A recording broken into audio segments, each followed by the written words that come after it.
Hi everyone, well this is the last of the series that we're going to do in this interview between Scotty Morrison and Tama Potaka on this program called Maori.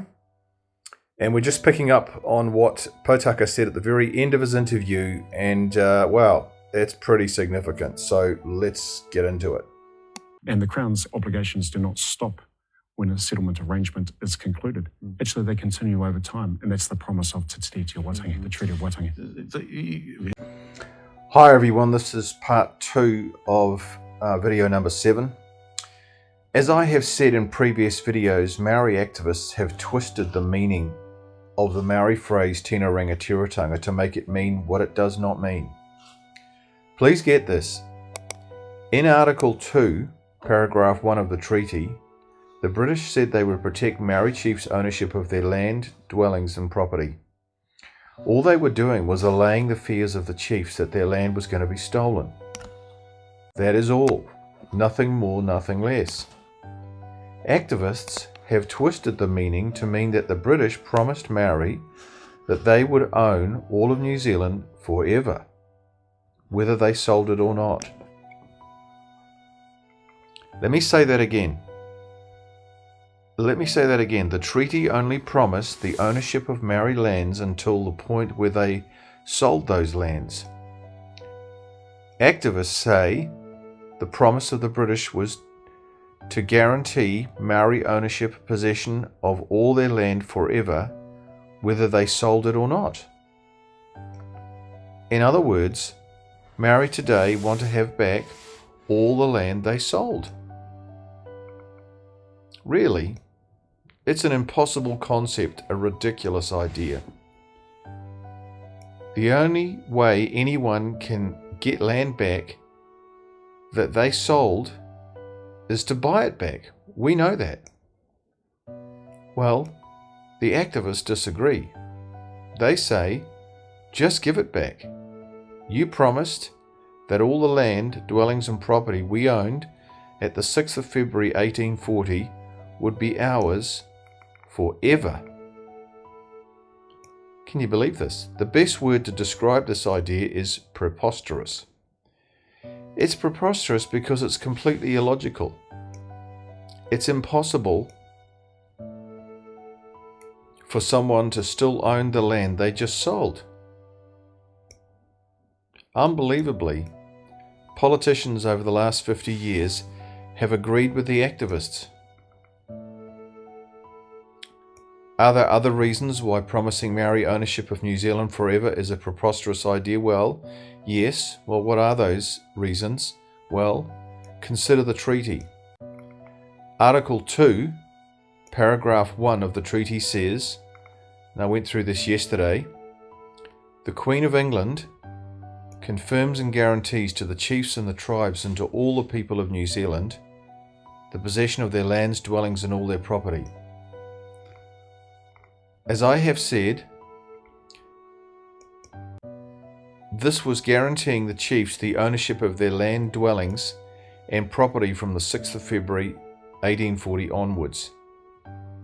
They were saying to the chiefs, that is, the British were saying, relax, we're not going to take your land by force. We're not going to steal it. We acknowledge that it's yours.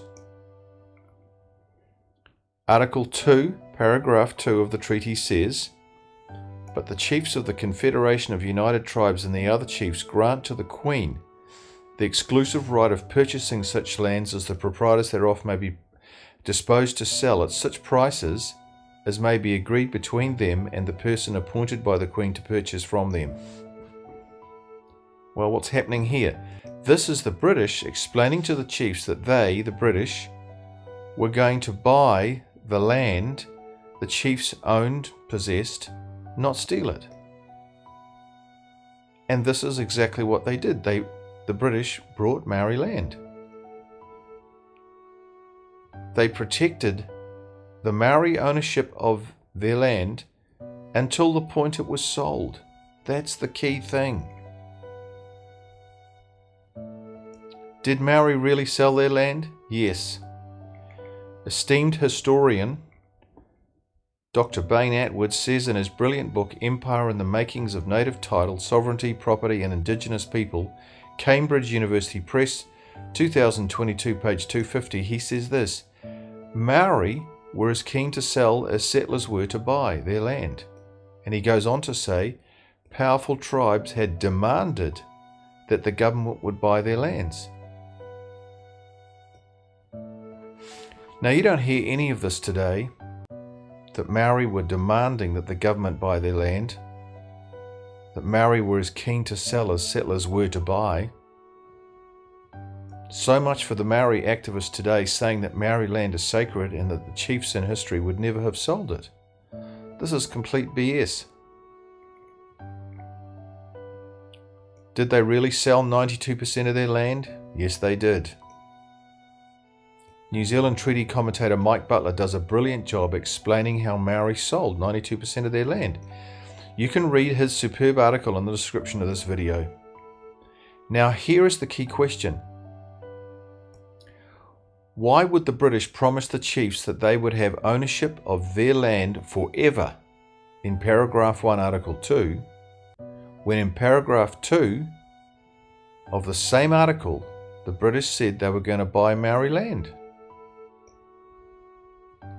It's like the British saying, we'll buy your land, but really, you will still own it. It's ridiculous, isn't it? And why is it ridiculous? Well, the answer is because it never happened. It's fiction. It's pure fantasy. All parties knew back in 1840 and know today that when land is sold, sovereignty is transferred from the existing owner, back then the Maori chiefs, to the new owner, back then the British Crown or settlers. It's exactly the same today in New Zealand with the sale of properties, houses. Second key question, why would Maori chiefs cede sovereignty in Article 1 only to be told in Article 2 that they would have sovereignty forever in Article 2? You know, again, another glaring contradiction. This is why the word preposterous best describes what Maori activists today say tino rangatiratanga means. It's completely nonsensical.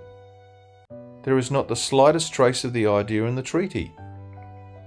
Yet, amazingly, politicians over the last 50 years have been sucked in by, duped by, the rhetoric of the activists and their spin on this Maori phrase, tino rangatiratanga, and they've run with it. It's like our politicians are insane. It's like they've lost the plot.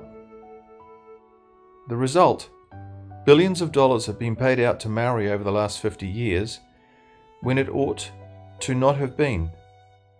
As it stands, all dock land, crown land and even private land is being transferred into Maori ownership today like there is no tomorrow. Why?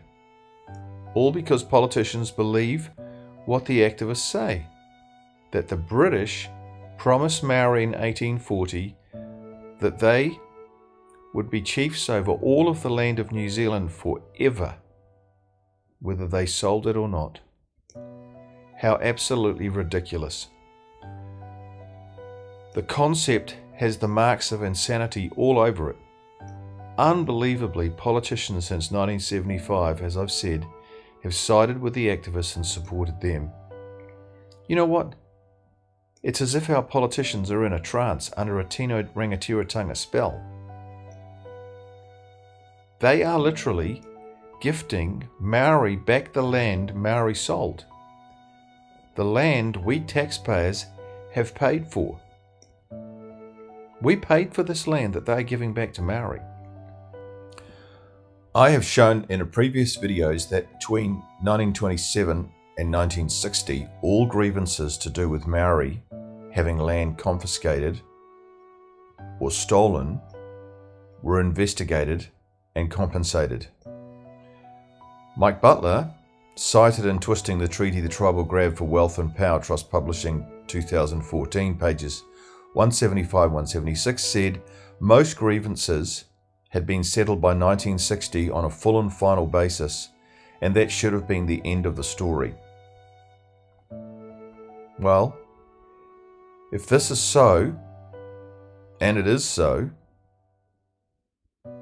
then it would be logical to assume that all compensation given to Maori since 1960 is not for land confiscated or stolen, but for land sold. And if politicians can't give them land because it's in private ownership now, they give them cash instead. Nearly $5 billion has been given to Maori since 1960, possibly up to $300 billion is going to be given to them in the future.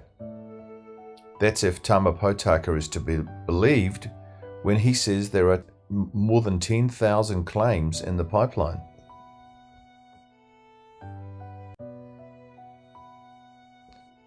This must stop. Politicians must snap out of their Tino Rangatira trance.